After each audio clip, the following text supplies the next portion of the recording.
So the next process we're here to talk about is acquire resources.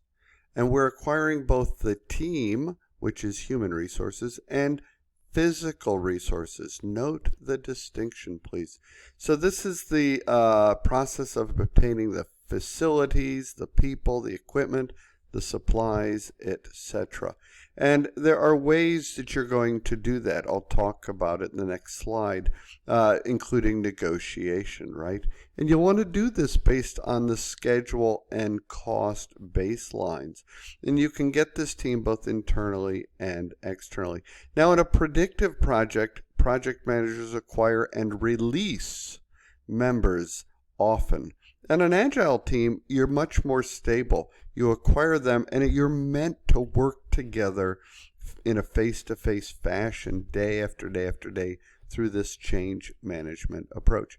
Now it has inputs, tools, and techniques, and outputs. Inputs are pretty standard. In the tools and techniques, note that your interpersonal and team skills will be valuable, especially in negotiating for resources. Some resources are going to be pre-assigned to you, right? And of course, in the modern world, we can expect virtual teams. So as outputs, we have in this acquire resources, we have what we wanted.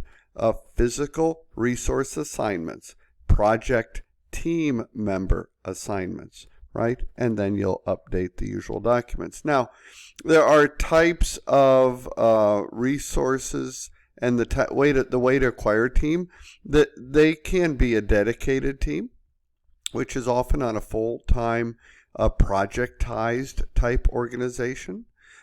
You could have a part-time team, which is really part of a functional team, where you all work for a functional manager because they own the resources, or in a matrix organization, a part-time team is common. A virtual team, or even just a partnership is important. Agile will use partnerships with the customer on the team itself. And then on the right, we have ways to obtain them. They can be pre-assigned. Maybe they're listed even in the charter in that case. You can negotiate with fellow functional managers, or you could develop virtual teams, or they could be, we said pre-assigned. Okay, so that's an interesting slide and worth your time, worth knowing. Then you want to develop the team.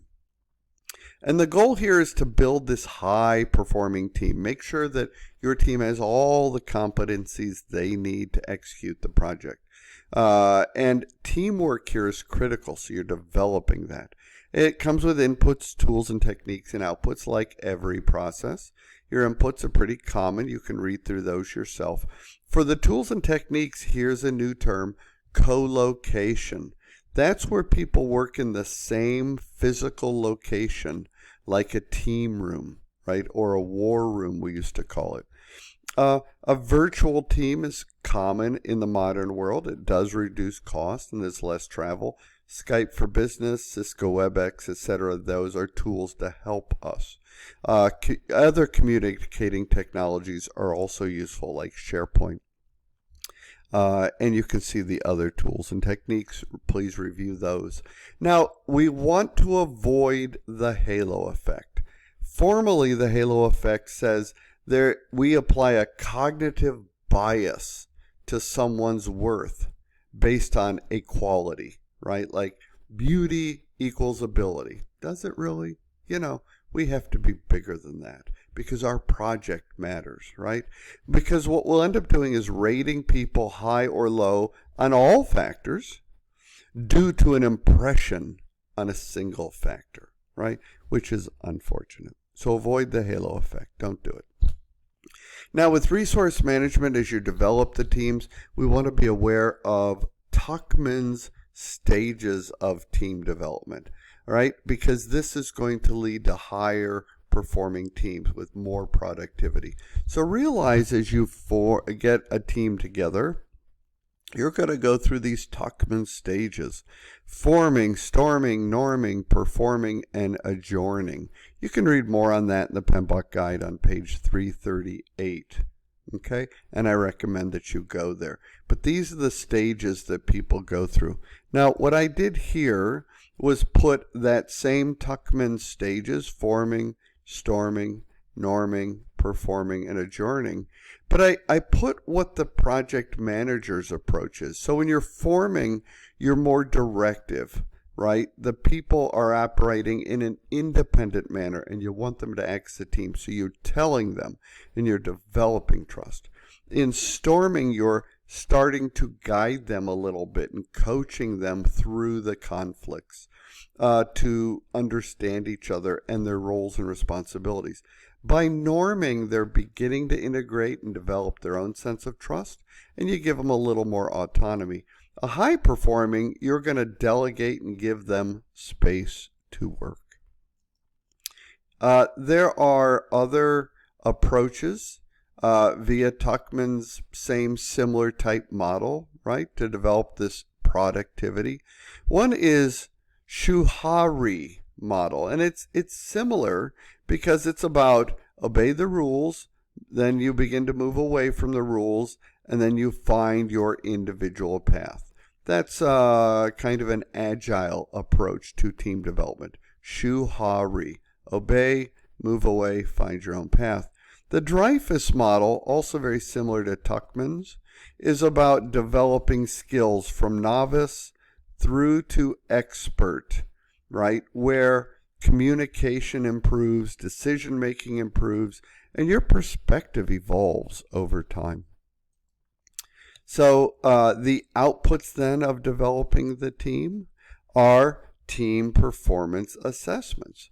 So you want to review the team effectiveness. How good are we, right? What else do we need to do?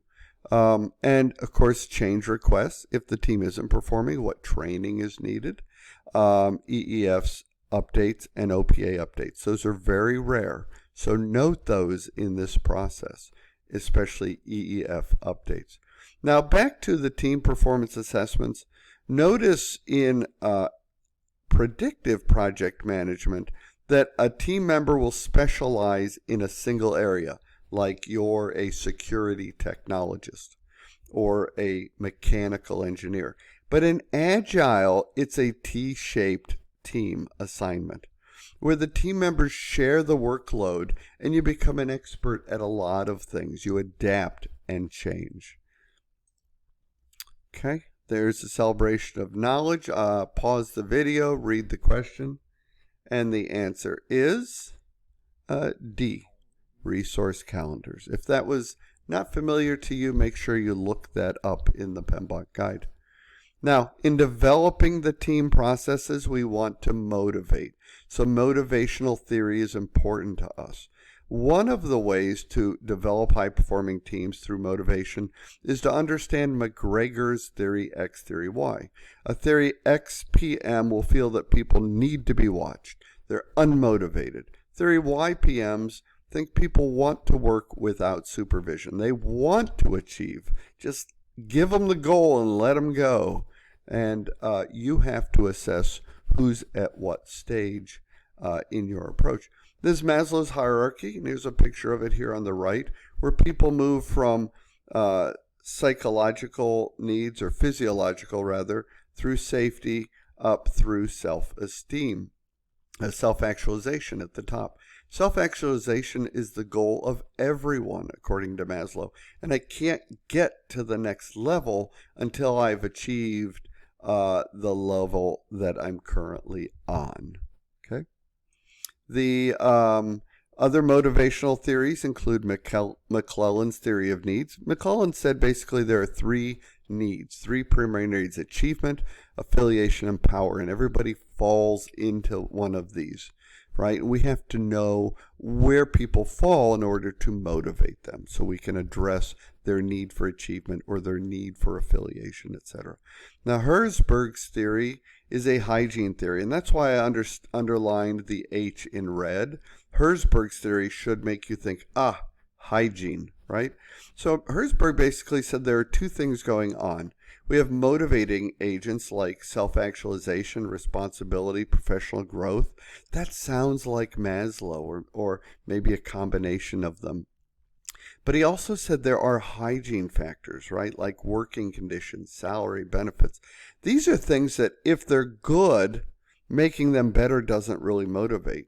If they're really poor, making them better can motivate for sure, right? Poor hygiene can destroy motivation, but good hygiene doesn't really, improving good hygiene doesn't really motivate. Now, another theory is contingency theory, that leaders' effectiveness is going to change over time. That early on in a stressful environment, the PM will be more task-oriented. We saw that in Tuckman's approach. But later on, you'll have more of a sense of calm. The PM is learned to delegate because the team has learned to perform together. There's also a theory Y and expectancy theory. You can read about those on this slide on your own. Then the next process is to manage the team, right? This is not about physical resources. That's control resources process. Managing the team is about managing the team process is about the people, right? So we have our inputs, tools, and outputs. I do want to point out the inputs. We have work performance reports. That's uncommon, right? But they are a summary to generate discussion on how the team is performing and what they need. Tools and techniques, of course, be personal and communicate through the PMIS. And as an output, notice again, in resource management for the second time, you have EEF updates. Again, that's odd, and it doesn't happen very often, but it makes sense. Remember, these are things outside of our control normally, but impact our projects, right? And we're able to update through managing the team, the EEFs. Here's an issues log. As a project manager, I am always carrying around an issues log. We've already talked about it, but one of the key things I said was at the end, notify the person that brought the issue up that it has been resolved and it is good for your project and communication in general. Now here you can pause the video, read the question, think about it, chew on it a little bit. If you've paused it, you've thought about it, the answer I had was C. Again, pause the video, read the question, enjoy it. The answer, start the video again. The answer I had was A. Now, interpersonal and team skills are also important to developing the team. You'll address some of this in your team charter, which we did back in plan resource management. But conflict management, first of all, you can go to page 348 of the PMBOK guide to get a little more on this if you choose. Conflict management, first you try to avoid conflicts, right? By making sure you're communicating with the team, you've defined roles and responsibilities, you've set the ground rules through the team charter, right? This is going to help you avoid conflict, but still, conflict is inevitable. So use it as an opportunity, right? As project managers, we take a risk. Doesn't have to be a threat. It can be an opportunity. And be aware that these are the general 7 sources of conflict, 4 of which are mentioned in the PMBOK guide: schedules, priorities, resources, and personal work styles. I would have thought personal work styles or personality, perhaps, it would have been number 1. It is not by studies, so be aware of that. And note that conflict is best resolved by those involved. If it's not affecting the project, let people work through issues together. When it begins to affect the project, then you must engage. Okay, we are going to break here and come back with how to resolve conflict we just have a few minutes left together in resource management.